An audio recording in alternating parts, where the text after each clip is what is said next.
कि आपने मेरे को फिर से मौका दिया कि मैं आपका सत्संग कर पाऊँ, क्योंकि मेरी कोई औकात नहीं है वैसे आपके बारे में कुछ बोलने की, लेकिन गुरु जी का सत्संग होना बहुत ज़रूरी है। और आज मैं आपसे यही शेयर करने वाली हूँ। और ये सत्संग मैंने पहले कभी शेयर नहीं किया, और ये मेरे दिमाग में कल ही आया। और ये सब कैसे हुआ मैं आपको बताती हूँ। तो एक संगत जी, आपको मेरा प्रणाम। जय गुरु जी, सबको जय गुरु जी। सत्संग सुनना कितना जरूरी है, ये जैसे कहते हैं ना, सुनाने वाले का भी भला और सुनने वाले का भी भला। तो जितना मैं बताने वाली हूँ आपको, उनको सब जानते हैं, और लेकिन वो नहीं जानते कि उनकी वजह से मेरा कितना भला हुआ। और आज वो लोग भी जान जाएंगे। हुआ ये था कि काफी प्रॉब्लम थी बारगी। गुरुजी ने चाहा तो वो भी सत्संग में आपसे शेयर करूंगी। और सत्संग सुनना जरूरी है, ये मेरे लिए आज आपको बताना बहुत जरूरी है कि आई थिंक 2012 के आसपास की बात है। कुछ प्रॉब्लम हुई मुझे, और मैं अपने क्लिनिक पर थी। किसी वजह से टेंस चल रही थी बहुत ज्यादा, और मैं अपने क्लिनिक पर थी और पेशेंट का काम कर रही थी। नॉर्मल, ठीक है, सब कुछ ठीक है, लेकिन आई वॉज टेंस्ड। तो जैसे मैं काम करते करते मैंने अपने असिस्टेंट को बोला, मैंने कहा ऐसा करो, इनको फटाफट आप ही मेडिसिन लगा दो। और ऑल्दो ऐसा बोलना नहीं चाहिए असिस्टेंट को, लेकिन मेरी तबीयत बिगड़ रही थी। तो उन्होंने कहा कि मैम क्या हुआ। तो मैंने कहा मेरी तबीयत बहुत कुछ हो रहा है, मुझे कुछ हो रहा है। और मैं अपनी चेयर पे जाके बैठ गई। मैंने कहा फटाफट इशारा किया कि आप पेशेंट को दवाई लगा दो, क्योंकि पेशेंट को ऑब्वियसली ऐसे बीच में छोड़ सकते हैं आप। अभी मैं ये सब कर ही रही हूँ। उन्होंने पेशेंट को मेडिसिन लगाई, और मैंने कहा मुझे कुछ हो रहा है, मुझे कुछ हो रहा है।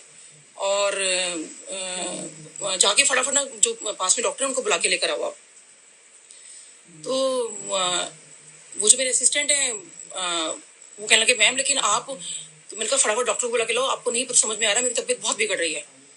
तो वो फटाफट इन बिटवीन डॉक्टर को बुलाने उन्होंने मैसेज भेजा। तो इन बिटवीन सोचिए, जिस पेशेंट का मैं ट्रीटमेंट कर रही थी वो पेशेंट वहां से उठ गई, मुझे मेरी डेंटल चेयर पे लिटाया गया। और मेरी पेशेंट जो मैं जिसका ट्रीटमेंट कर रही थी वो फिर मेरे हाथ पैर मल रही थी, और मैं एकदम ठंडी पड़ चुकी थी, और मैं बिल्कुल एकदम सफेद हो गई थी। मैं मेरे सामने उस वक्त मुझे लगा बस मैं अब शायद नहीं बचूंगी मेरा, क्योंकि ऑल द गुरुजी ब्लेस कर चुके थे। लेकिन होता है ना कि लाइफ में बहुत सारी ऐसी चीजें आती हैं जब आपको लगता है कि आप पता नहीं, आप कुछ हो नहीं सकता। तो मेरी डेंटल चेयर के आगे ही गुरुजी का स्वरूप लगा हुआ है। मैंने उस स्वरूप को देखा, और अभी मैं गुरुजी वर्ड पूरा भी नहीं बोल पाई थी, और आई वाज ऑलमोस्ट कोलैप्स। और इन बिटवीन, और मैंने बस इतना ही बस बोल पाई, बस मैंने अपने उससे पहले ये बोला कि प्लीज मेरे हस्बैंड को इन्फॉर्म कर दो कि मेरी तबीयत बहुत बिगड़ गई है, किसी तरह से उनको इन्फॉर्म कर दो, और मेरी तबीयत बहुत बिगड़ रही है, तो आप। और प्लस इशारा किया कि वो डॉक्टर को मतलब बोल दो। तो उन्होंने कहा कि नहीं, वो डॉक्टर को मैसेज दे दिया, वो आ रहे हैं। और मैंने बस सिर्फ गुरुजी का पूरा नाम भी नहीं ले पाई थी, मैं गुरुजी भी नहीं बोल पाई थी, और सिर्फ गुरुजी की तरफ मैंने देखा, सिर्फ ये ध्यान किया कि गुरुजी मेरे बच्चे छोटे हैं, और मेरी फैमिली, अपने हस्बैंड का ध्यान किया। मुझे मतलब बच्चों का बहुत आया एकदम से, गुरुजी बच्चे बहुत छोटे हैं, इतना ही मुझे याद है। ये सब बहुत जल्दी जल्दी हो रहा था।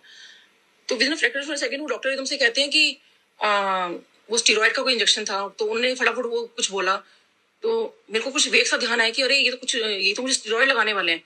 तो मैंने कहा कि आप मैंने कहा डॉक्टर साहब प्लीज, मैंने बड़ी हिम्मत करके कहा, क्योंकि बीइंग अ डॉक्टर मुझे पता है कि स्टीरॉयड देना ठीक नहीं होता। और कि मैंने कहा डॉक्टर साहब प्लीज स्टीरॉयड, मतलब ये नहीं। और मैं कुछ बोल नहीं पा रही थी, क्योंकि ऑब्वियसली मेरी हालत बहुत खराब थी। तो जो भी था इन बिटवीन उन्होंने मुझे फटाफट अपना स्टीरॉयड का इंजेक्शन लगा दिया। अब जब लगा दिया तो ऑब्वियसली वो मेरे को थोड़ा सा अपना जान में जान है मेरी। तो उसके बाद हस्बैंड को इन्फॉर्म कर दिया क्या था। तो मैंने ये सब होने पे मतलब मेरे हस्बैंड बहुत सऊदी सफदरजंग हॉस्पिटल से, मेरा क्लिनिक झंडे वाला है, सफदरजंग से झंडेवालान, पता नहीं गुरुजी की कृपा से सारा रास्ता खाली मिला उनको, कैसे वो 10-15 मिनट में वो वहां पहुंच गए। तो फटाफट वहां पहुंचे क्योंकि बहुत घबराए हुए भी थे। उनका हॉस्पिटल स्टाफ भी आ गया कि क्या हो गया। और तो उन्होंने कहा, जो डॉक्टर मेरे को देख रहे थे, डॉक्टर गुप्ता, तो उन्होंने कहा कि डॉक्टर साहब हमें ऐसे इनको इंजेक्शन देना पड़ गया। तो हस्बैंड ने कहा कि अरे डॉक्टर साहब आपने क्यों दे दिया। कहते हैं डॉक्टर साहब इस वेट लाइफ थ्रेटनिंग सिचुएशन, मैं भी एक डॉक्टर हूँ, मुझे ही पता है कैसे करते हैं, मैं गलत तो नहीं करूंगा ना मैम के साथ। तो आप, it was life threatening situation और मुझे देना पड़ा। अब आप इनको किसी भी तरीके से जितना थोड़ा बहुत मतलब ये अपना जो जान में जाना है, इनको किसी इमीडिएटली हॉस्पिटल में एडमिट करिए इनको। मेरे को हॉस्पिटल में एडमिट किया गया।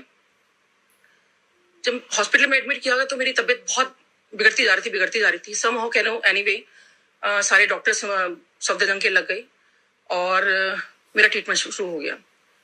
अब वो मेरे को जो भी बात थी वो मेरे को शायद इतना इफेक्ट कर गई थी कि मेरी वो जो तबीयत बिगड़ रही थी वो हर थोड़ी देर में हो रहा था।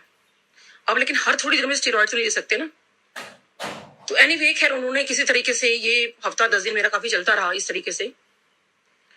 और मेरे को, मेरा ये सोचिए कि मेरा कहीं निकलना मुश्किल हो गया था। मुझे फोबिया हो गया कि मैं निकल नहीं सकती, मैं कहीं जा नहीं सकती। मुझे इनफैक्ट वॉशरूम जाने तक मुझे डर लगने लगा कि मुझे कुछ हो जाएगा। अजीब सी दिमाग में बात बैठ गई मेरे।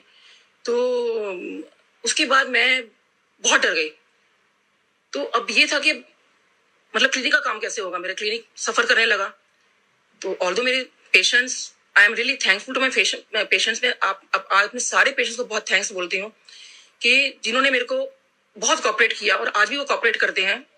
कि सब मेरे से ऑलमोस्ट 24 साल से मेरे पेशेंट हैं, काफी पुराने पेशेंट्स हैं जो आज भी मेरे से जुड़े हुए हैं, आज भी जिनकी वजह से आज मैं हूँ यहाँ पर, अपना क्लिनिक चला पा रही हूँ। उनको भी बहुत थैंक्स आज। तो सबने बहुत कोऑपरेट किया। तो उन्होंने कहा डॉक्टर साहब ऐसी कोई बात नहीं, ट्रीटमेंट हो जाएगा, लेकिन आप अपना प्लीज इलाज कराइए। कह रहे नहीं भी, लेकिन कब तक। फिर मैंने क्लिनिक जाना शुरू किया। लेकिन सोचिए मेरे अभी भी घटी का गूज बम्स और वो वाइब्स आ रही हैं कि वो जो मेरे को उस टाइम तकलीफ हुई थी। तो मेरा ये हालत हो गई थी। डॉक्टर्स ने कह दिए थे कि डॉक्टर साहब आप अपनी वाइफ को अकेला मत छोड़िए, जो भी प्रॉब्लम हुई। तो मेरा, आप मानेंगे कि मैं इतना फोबिया बैठ गया था कि मैं कमरे से बाहर नहीं जा सकती थी, अपने घर से बाहर नहीं निकल सकती थी। तो क्लिनिक कैसे जाऊंगी। तो मेरे हस्बैंड का ये हो गया था कि पहले मैं सुबह के हॉस्पिटल जाती थी, पहले वहां बैठती थी, वो अपना जॉब करते थे। जब उनका हॉस्पिटल टाइम खत्म होता था, शेड्यूल खत्म होता था, उसके बाद वो मुझे क्लिनिक लेके आते थे। फिर मैं अपने क्लिनिक में पेशेंट देखती थी और उसके बाद फिर मेरा ये रूटीन रहा। अब लेकिन कब तक, ये ऑलमोस्ट 1 साल हो गया ही होते हुए। तो अब सोचिए कोई 1 साल कोई छोटा पीरियड नहीं होता ये सबके लिए कि हस्बैंड वो कर रहे हैं। फिर मेरा बच्चों का दोपहर का स्कूल था, Salman public school, afternoon shift. बच्चों को दोपहर का स्कूल भी छोड़ना है। तो सोचिए पहले मुझे हॉस्पिटल लेके जा रहे हैं, उसके बाद वो अपना 12:30 बजे मतलब उससे थोड़ा सा पहले आ रहे हैं। मैं फिर फटाफट उनके लिए नाश्ता वगैरह बना रही हूँ, सब कुछ बना रही हूँ जो बनाना है मुझे। फिर उनको हम स्कूल छोड़ के आ रहे हैं, फिर मैं उनके साथ वापस हॉस्पिटल जा रही हूँ, फिर वो मुझे क्लिनिक लेकर आ रहे हैं, फिर हम बच्चों को लेकर फिर अपना घर आ रहे हैं। तो बहुत ही ज्यादा हो गए थे इस वजह से। हालांकि मेरी क्लिनिक की प्रैक्टिस काफी डाउन भी आ गई थी, बट लेकिन ठीक है, कोई बात नहीं, क्योंकि जान है तो जहान है। तो मैंने इस तरह से चलता रहा, 1 साल निकल गया।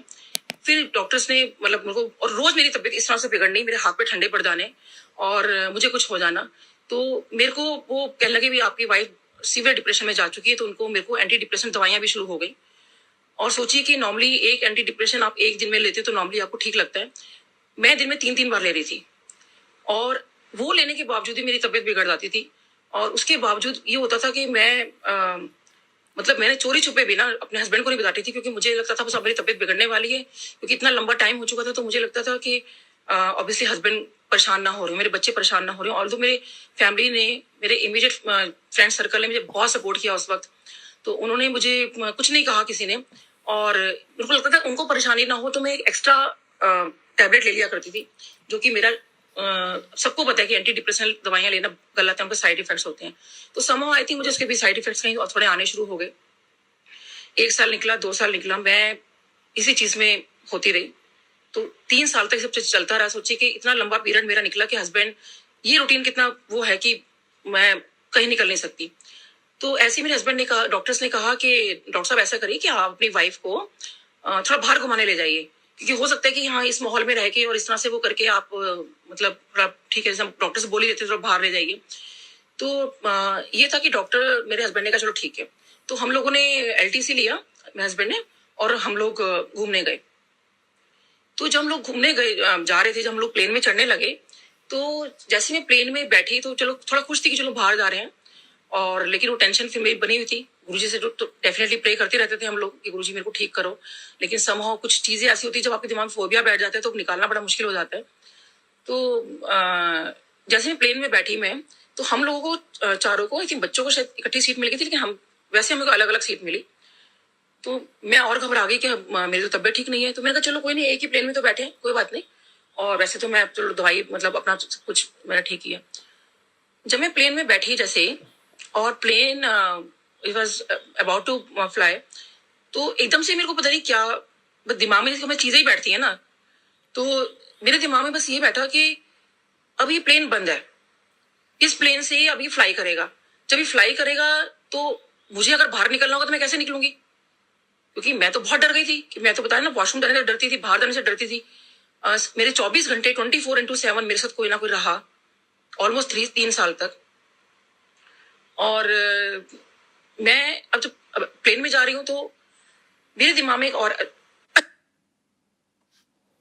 कि अगर बाई चांस मेरे को ये प्लेन में जा रही हूँ और मेरे को ये तो क्लोज चैम्बर है, इस क्लोज चैम्बर में अगर मुझे बाहर निकलना पड़ा तो, और मैंने कहा ये बात किसी को बोलूंगी तो कोई बहुत हंसेगा कि यार प्लेन से कोई बाहर ऐसे निकला जा सकता है। मैं अपने अंदर चुप लगा गई, और जैसे ही प्लेन ने फ्लाई किया मेरी तबीयत बिगड़नी शुरू हो गई। अब जो मेरे साथ बैठे हुए थे तो उनको लगा कि मैं कुछ अनकंफर्टेबल फील कर रही हूँ, तो उन्होंने कहा कि आपको कुछ चाहिए क्या। तो मैंने कहा कि आप प्लीज मेरे अगर हस्बैंड को बुला देंगे तो अच्छा। उससे पहले थोड़ी देर पहले मेरे हस्बैंड कहते कि थोड़ा आज मेरी ना तबीयत मुझे ठीक नहीं लग रही है। तो फिर मुझे लगा कि नहीं आप रहने दो, क्योंकि मुझे लग रहा था कि मेरी तबीयत भी खराब हो रही है। अगर हस्बैंड एकदम सुनेंगे, क्योंकि प्लेन में कुछ हो नहीं सकता, और अगर मेरे को मेरी तबीयत खराब हो, मतलब मेरा सुन के अगर उनकी तबीयत खराब हो गई तो मतलब ये ना हो कि मतलब कुछ प्रॉब्लम हो जाए प्लेन के अंदर ही, बच्चे छोटे हैं। तो फिर उन्होंने एयर होस्टेस को बुलाया और उन्होंने मेरे को पानी वानी पिलवाया और मेरे को बातें बातें करते रहे थोड़ा सा मेरे से। तो थैंक्स टू उनको, वो पता नहीं कौन थे वो। तो फिर जब मेरे को लगा कि मेरी तबीयत ज्यादा बिगड़ रही है तो फिर मैंने कहा नहीं अब आप मेरे को हस्बैंड को प्लीज बोल दो। मुझे लगा कि मुझे बता देना चाहिए इनको कि just in case being a doctor वो एटलीस्ट कोई इमरजेंसी होगी तो संभाल तो लेंगे मुझे। तो उन्होंने फिर हस्बैंड को बुलाया और उन्होंने कहा, तो उन्होंने फिर कहा कि लम्बो गुरुजी का नाम लो और सब ठीक होगा, कोई बात नहीं। बस मैं गुरुजी का नाम लेती रही और किसी तरीके से बस कि गुरुजी बस इस प्लेन से मैं निकलूं। प्लेन से निकलती मुझे ऐसे लग रहा है मेरी सांस में सांस आई हो। मेरे को बहुत मुश्किल लगा। अब वापस भी आना था प्लेन से। तो आप यकीन मानिए कि मेरे को इतना डर लग रहा था, इतना डर लग रहा था कि मैं कैसे बैठूंगी। फिर मैंने अपने हस्बैंड से बोला, मैंने कहा कि मैं आज तो आ गई हूँ लेकिन अब की बाद में प्लेन में नहीं बैठूंगी। तो उन्होंने कहा चल ठीक है कोई बात नहीं। यहाँ के डॉक्टर्स को बताया तो उन्होंने कहा भी देखिए फोबिया आपको धीरे निकालिए, ऐसी कोई प्रॉब्लम नहीं है। फिर अब ये था कि भाई हस्बैंड कब तक मेरे को ऐसे लेके जाएंगे, बच्चों को ऐसे करेंगे। बच्चे भी मतलब बोल कुछ नहीं रहे थे, लेकिन पता चल जाता है कि घर में परेशानी तो हो रही है कि 24 घंटे तो आप साथ में नहीं बैठ सकते किसी के भी। तो खैर नहीं, मेरे को दवाइयां वगैरह दी गई, मुझे बहुत समझाया गया। मैंने गुरुजी के मंदिर जाती रही, लंगर करती रही। थोड़ा थोड़ा गुरुजी की कृपा मेरे को थोड़ा सा रिलीफ लगना शुरू हुआ। तो उस टाइम फिर मेट्रो चलनी नई नई शुरू हुई थी तब। तो मेरे हस्बैंड कहने लगे कि नीलम एक काम करो, मेट्रो यहाँ से जाती है तो तुम ऐसा करो मेट्रो में चले जाओ, क्योंकि AC है उसके अंदर तो कोई दिक्कत भी नहीं होगी, और बच्चों को स्कूल छोड़ के और इस तरह से वो कर लो। तो नहीं उस टाइम, हाँ सॉरी, वो बच्चों की ये समर वेकेशन स्टार्ट हो गई थी। तो वो बच्चों का वाला तो पार्ट ये था कि चलो बच्चे घर में हैं तो ऐसे करो कि अब तो कोई दिक्कत है नहीं, बच्चों को ले जाना नहीं है, तो एक काम करो कि आप मेट्रो से जाना शुरू कर दो। तो मैंने कहा ठीक है। तो मैं मेट्रो से उस दिन मैंने कहा चलो मेट्रो से क्लिनिक जाती हूँ। जब मेट्रो से क्लिनिक गई तो जैसे मेट्रो में बैठी मुझे फिर वही दिमाग में आया कि ये क्लोज चैम्बर है, अगर मुझे कहीं उतरना पड़े, मेरी तबीयत खराब हो जाए तो मैं क्या करूंगी। तो फिर मुझे लगा कि नहीं पास में तो स्टेशन है, मतलब कोई बात नहीं, इसका तो आ जाता है जल्दी से। तो अब आपको पता है कि जब नई नई मेट्रो चली थी, और इनफैक्ट अभी भी कई बार ऐसा होता है कि मेट्रो बीच में रुक जाती है स्टेशन के बीच में। और वही हुआ उस दिन। मैं अभी सोच ही रही हूँ, वो जो मेट्रो थी वो स्टेशन के बीच में रुक गई, और मेरे दिमाग में वही कि अगर मुझे उतरना है मैं कैसे निकलूंगी। और वो अब तो दरवाजे भी नहीं खुल सकते, यहाँ पे दोनों तरफ से दरवाजे बंद है। और मैं बहुत अंदर से परेशान के, और मेरी ना तबीयत मतलब उसमें मेट्रो में बिगड़नी शुरू हो गई। मुझे लगा मैं साथ वाले को बता दूं, लेकिन मैं गुरुजी का मंत्र जाप करती रही, गुरुजी को याद करती, गुरुजी प्लीज मेट्रो को चलाओ, गुरुजी प्लीज मेट्रो को चलाओ। मैं मेट्रो से निकल कर आई और अपने हस्बैंड को बड़ा मुश्किल से फोन किया कि मैंने कहा कि कनेक्शन नहीं मिल रहा था, लेकिन फिर भी उनको समहाउ फोन मिल गया। तो उन्होंने कहा कि नीलम से गुरुजी को याद करो। तो मैंने गुरुजी को याद किया। कह नहीं वे मैंने फिर मेट्रो में जाना छोड़ दिया। मैंने कहा मैं नहीं जाऊंगी। फिर हालांकि कोई मजबूरी थी कि मुझे मेट्रो में जाना था, लेकिन मुझे लगा कि नहीं मैं नहीं जा सकती। फिर हस्बैंड ने कहा कि नीलम ऐसा करो, फिर एसी बसेस चलनी शुरू हो गई थी कि आप उसमें जाना शुरू कर दो। तो मेरा फिर वही दिमाग में कि अगर बाई चांस ड्राइवर ने बस नहीं रोकी तो फिर मेरा क्या होगा। तो सोची कितना फोबिया बैठ गया था। तो अल्टीमेटली भी डिसाइडेड कि जो ऑटो में जाना शुरू कर दो, क्योंकि ऑटो ओपन होता है तो आप कभी भी रोक सकते हो, कभी भी उससे आप निकल सकते हो। तो वो कहीं मेरे लिए एक रिलीफ था। तो मैंने फिर ऑटो से जाना शुरू किया, तो मैं थोड़ा सा बेटर फील करने लगी।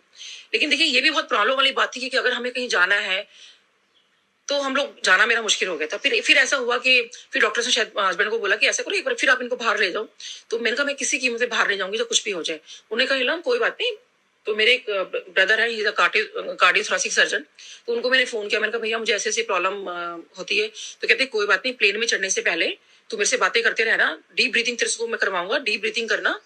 तो लेकिन ये बहुत प्रॉब्लम वाली बात हो गई थी कि आप डॉक्टर्स को ऑन कॉल पे आपने रखा हुआ है, डीप ब्रीथिंग करते जा रहे हो, आप परेशान हो रहे हो। फिर जब आप परेशान हो रहे हो तो आसपास के लोग आपको देख रहे हैं, और तो बच्चों के लिए भी एम्बैरेसमेंट सिचुएशन हो गई थी। मम्मी क्या करते हो आप, मतलब कैसे आप वो चीज कर रहे हो। तो एनीवे लेकिन मैं मजबूर थी, क्योंकि मैं ऐसा कुछ कर रही, मतलब मेरा अपने बस में तो कोई प्रॉब्लम होती नहीं है। तो खैर ये सिलसिला ऑलमोस्ट 3 साल हो गए थे इस बात होने वाले थे। तो वो कहते हैं ना गुरुजी की मेहर, गुरुजी कैसे आपको ठीक करते हैं। तो मैं कहती गुरुजी मेरी बहुत प्रॉब्लम होने लगी, मैं बहुत रोई गुरुजी के आगे कि गुरुजी प्लीज मुझे आप ठीक करिए, क्योंकि रोज रोज का ये चीज मेरे से बर्दाश्त नहीं हो रही है। तो कहीं एक हमें सत्संग का इनविटेशन आया, हम लोग उस सत्संग में गए। तो जब हम लोग सत्संग में गए वहां पर, तो ठीक है सत्संग हो रहे थे। तो वहां ही आज मुझे सत्संग क्यों याद आया और मैं फर्स्ट टाइम क्यों शेयर कर पा रही हूँ। और देखिए कैसे ये भी कराने वाले गुरुजी हैं कि कल डॉली नारंग आंटी का सत्संग था। तो जब मैं उनका सत्संग का शेयर कर रही थी सबसे, तो पता नहीं क्यों मेरे दिमाग में आया, हालांकि मैंने आंटी से पूछ लिया था, कि मैं ये कैप्शन लिख दूं कि शम्बी नारंग अंकल जो मेट्रो बॉयज है। तो जब मैं ये मुझे लगा कि पता नहीं लिखना चाहिए कि नहीं लिखना चाहिए, तो पता नहीं क्यों मेरे मन में आया, मैंने लिख दिया। और जैसे ही मैं जब वो मेट्रो वर्ड लिख रही थी, तो मुझे लगा एकदम से मुझे कुछ याद आया। मैंने कहा शायद वो ये सब गुरुजी याद कराने वाले हैं, क्योंकि मैं ऐसे कभी कैप्शन डालती नहीं हूँ। तो वो आगे मैं बताती हूँ फिर क्या हुआ, ये कैसे रिलेट हुआ ये सब कुछ। तो जब वो मेट्रो वाली बात याद आई तो मुझे वो सत्संग याद आ गया कि जब वहां सत्संग में गए तो वहां पे डॉली आंटी और शम्मी नारंग अंकल आए हुए थे।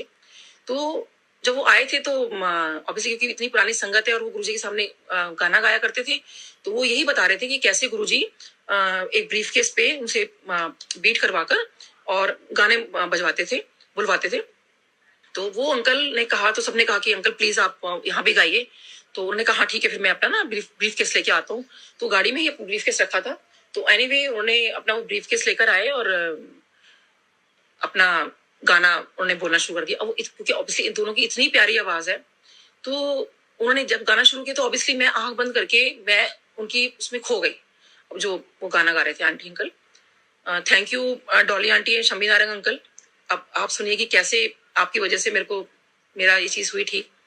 तो जब उन्होंने गाना मतलब वो बोल रहे थे तो मेरे को बहुत अच्छा लग रहा था कि मतलब एक तो गुरुजी का सत्संग, ऊपर से इतनी प्यारी आवाज, वो भी वो आवाज जो जिन्होंने गुरुजी के सामने वो गाने गाए थे जो हमें सुनने को मिल रहे थे। तो बस मैं अभी सुन ही रही थी तो अचानक से एकदम से तो वो कहीं वो सब चीजें भी होती थी, और बस मैं आंख बंद करके बैठी हूँ तो एकदम से आवाज है कि आपका अगला स्टेशन। और मैं एकदम ना मुझे कुछ हुआ एकदम से कि ये मेट्रो की आवाज, मतलब आपका अगला स्टेशन में मैंने इतना ही सुना, और उसी फ्रैक्शन ऑफ सेकंड में मेरी हालत एकदम थोड़ा सा ऐसी हो गई कि ये क्या हुआ। कि मुझे लगा कि शायद वो आवाजें इतनी मेरे अंदर वो बैठ चुकी थी कि वो शायद अंदर से मेरे को बहुत डर बैठ गया था। और लेकिन उनकी फिर नेक्स्ट बात थी कि अगला स्टेशन गुरुजी का मंदिर है, यहाँ पे चारों दरवाजे खुलेंगे और जहां पे आपके लिए चारों तरफ से ब्लेसिंग्स ही ब्लेसिंग्स है। आप यकीन मानिए कि जैसे ही वो अंकल ने ये बात बोली, तो मुझे ऐसे लगा कि मैंने कहा थैंक यू गुरुजी, वाह, मतलब आपने, मतलब मैं कहाँ क्या सोच रही थी और कैसे आपने वो जो मेट्रो वाला जो चीज थी मेरी, तो ऑब्वियसली सबको जब पता चला कि मेट्रो अंकल आए तो हम लोगों ने सबने उनको घेर लिया और भी बातें उनकी काफी सत्संग हम लोगों ने सुने। और मैं चाहूंगी कि आंटी और अंकल और अपने सत्संग शेयर करें, इतने प्यारे प्यारे सत्संग है उनके। तो उनको उन्होंने जैसे ही ये बात बोली और मैंने कहा कि अंकल आपकी आवाज सुन के तो आज मुझे, आप समझ नहीं सकते कि मैं, मतलब आपको मैं क्या बताऊं। ऑब्वियसली उनको आज ये चीज याद नहीं होगी। तो कहते हैं ना, सुनाने वाले का भी भला और सुनने वाले का ही भला। तो ऑब्वियसली क्योंकि मेरे लिए उनके लिए बहुत दिल से दुआएं निकली, बहुत दिल से उनके लिए दुआएं निकली। तो लेकिन मैं अपना भला बताती हूँ कि मेरा क्या हुआ कि उसके बाद मेरा जो डर था, मैं फिर किसी वजह से फिर मुझे मेट्रो में जाना पड़ा। जब मैं मेट्रो में बैठी तो वही आंख बंद करके बैठी, तो जैसे अंकल की आवाज आई कि अगला स्टेशन, बस मुझे कुछ याद नहीं कि वो अगला स्टेशन कौन से है, बस मुझे अंकल की वो जो वर्डिंग्स थी वो मुझे आज ही बस ये आती है कि अगला स्टेशन गुरुजी का मंदिर है और इस तरीके से। तो कब मेरा जो स्टेशन था जब मेरे को उतरना था आ गया। और उसके बाद मैं फिर जब प्लेन में बैठी तो बस वही था कि आप जब गुरुजी करने वाले हैं, जब गुरुजी की ब्लेसिंग्स हैं, वो जो चीजें थी कि अब यकीन मानिए कि मेरी दवाइयां छूट गई। उसके बाद से शायद कुछ एक आध बार मैंने कोई ली हो, लेकिन आज तक मेरी कोई, मैंने एंटी डिप्रेशन कोई दवाई नहीं खाई है, कुछ भी नहीं लिया मैंने अपना। और मेरा इस तरीके से जो कहते ना, क्योंकि वो शायद मैं उस सत्संग में नहीं जाती, जैसे मेरी तबीयत खराब थी कि नहीं नहीं मैं कैसे जाऊंगी, क्या करूंगी, लेकिन हम लोग हिम्मत करके गए और फिर वहां सत्संग सुना। तो इसीलिए जैसे बार बार कहा जाता है कि आप संगत जोड़िए और सत्संग करिए। तो क्योंकि पता नहीं किससे किसका भला हो जाए। आंटी अंकल को पता भी नहीं है कि उनके उस सत्संग से मेरी लाइफ ठीक हो गई, मेरी मेरी दवाइयां छूट गई। Thank you Dolly Narang aunty and Shammi Narang uncle कि आपकी वजह से मेरा बहुत भला हुआ। तो ये सब गुरुजी कराने वाले हैं। और मैं ऑलमोस्ट सभी संगत को पता होगा कि मैं ये सत्संग मैंने कभी शेयर नहीं किया और मुझे कभी ध्यान ही नहीं रहता था, लेकिन वो कल जब उनका मेट्रो अंकल करके नाम लिख रही थी तो ये सब चीजें मेरे सामने आ गई। तो बहुत शुक्राना गुरुजी, आपका बहुत बहुत शुक्राना। और उसके बाद से मुझे कभी गुरुजी ने, मतलब ये सब चीजें नहीं हुई और ऑब्वियसली ठीक, मेरे को ठीक करना शुरू कर दिया।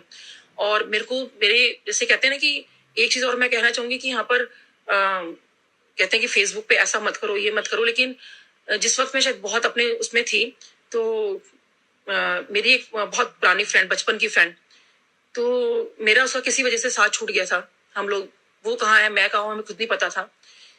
जब फेसबुक शुरू हुआ तो उसने मुझे फेसबुक पे देखा, क्योंकि मैं तो फेसबुक पे नहीं थी लेकिन बच्चों ने शायद शुरू कर दिया था, क्योंकि एडिक्शन तो था व्हाट्सएप और फेसबुक शुरू शुरू में। तो उसने मुझे हम फेसबुक पे भेजा, मुझे रिक्वेस्ट भेजी, लेकिन मुझे को देखना ही नहीं आता था। तो उसने मुझे देखा और वो मेरे बिना रह नहीं पाई और वो मुझे सीधा मिलने चली आ गई। तो मेरी कविता, मेरी मीता, थैंक यू सो मच कि तूने मुझे ढूंढा और फिर मेरी लाइफ में वो रंग भर दिए दोस्ती के। तो कैसे वो गुरुजी कनेक्ट करते हैं, कैसे क्या करते हैं कि हम लोग नहीं पता कि हम लोग इस कनेक्शन से कब कहाँ से किससे कनेक्ट हो जाए और हमारा सत्संग कब किसका क्या भला कर दे। तो इसीलिए मेरी भी पुरानी संगत से फिर रिक्वेस्ट है कि प्लीज आप अपने सत्संग जरूर शेयर करिए कि हम पता नहीं, हम नहीं बेसिकली वो गुरुजी कराने वाले की, लेकिन आपके किसी सत्संग से कब किसी का भला हो जाता है।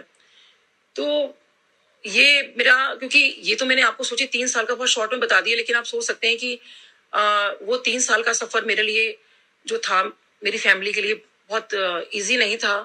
मैंने बहुत मुश्किल वक्त निकाला है, बहुत मुश्किल वक्त निकाला है। उस वक्त इनफैक्ट मुझे बहुत सुसाइडल टेंडेंसीज भी आ गई थी कि भाई मैं अपने को खत्म कर लेती हूँ, क्योंकि मेरी वजह से मेरी फैमिली इतनी परेशान हो रही है और तो बेटर रहेगा। लेकिन ये कोई सुसाइड करना कोई, मुझे लगता है बहुत कायरता की निशानी है। ये सब हमें नहीं करना चाहिए, किसी को भी नहीं करना चाहिए इनफैक्ट। तो वो गुरुजी बचाने वाले हैं, वो सब कुछ करने वाले हैं कि उन्होंने ये चीज मतलब हम लोगों को राह दिखाई। वो राह दिखाने वाले भी गुरुजी हैं कि उसी वक्त किसी का सत्संग, क्योंकि उस टाइम सत्संग बहुत कम होते थे और किसी किसी के यहाँ होता था। तो थैंक यू गुरुजी, बहुत बहुत शुक्राना आपका। और एक छोटी सी और मैं सत्संग शेयर करना चाहूंगी कि जिस टाइम ये प्रॉब्लम चल रही थी, तो ये उसी टाइम की बात है। ऑब्वियसली मेरी मम्मी बहुत परेशान हो गए थे, बहुत ज्यादा हो गए थे। तो कि भाई अब बच्चा है तो ऑब्वियसली मदर तो परेशान होंगी होंगी। तो मेरी मदर का क्या था कि जब मैं गुरु से जुड़ी थी तो मेरी मदर ने ये मना कर दिया था कि तू गुरुजी के पास नहीं जाएगी।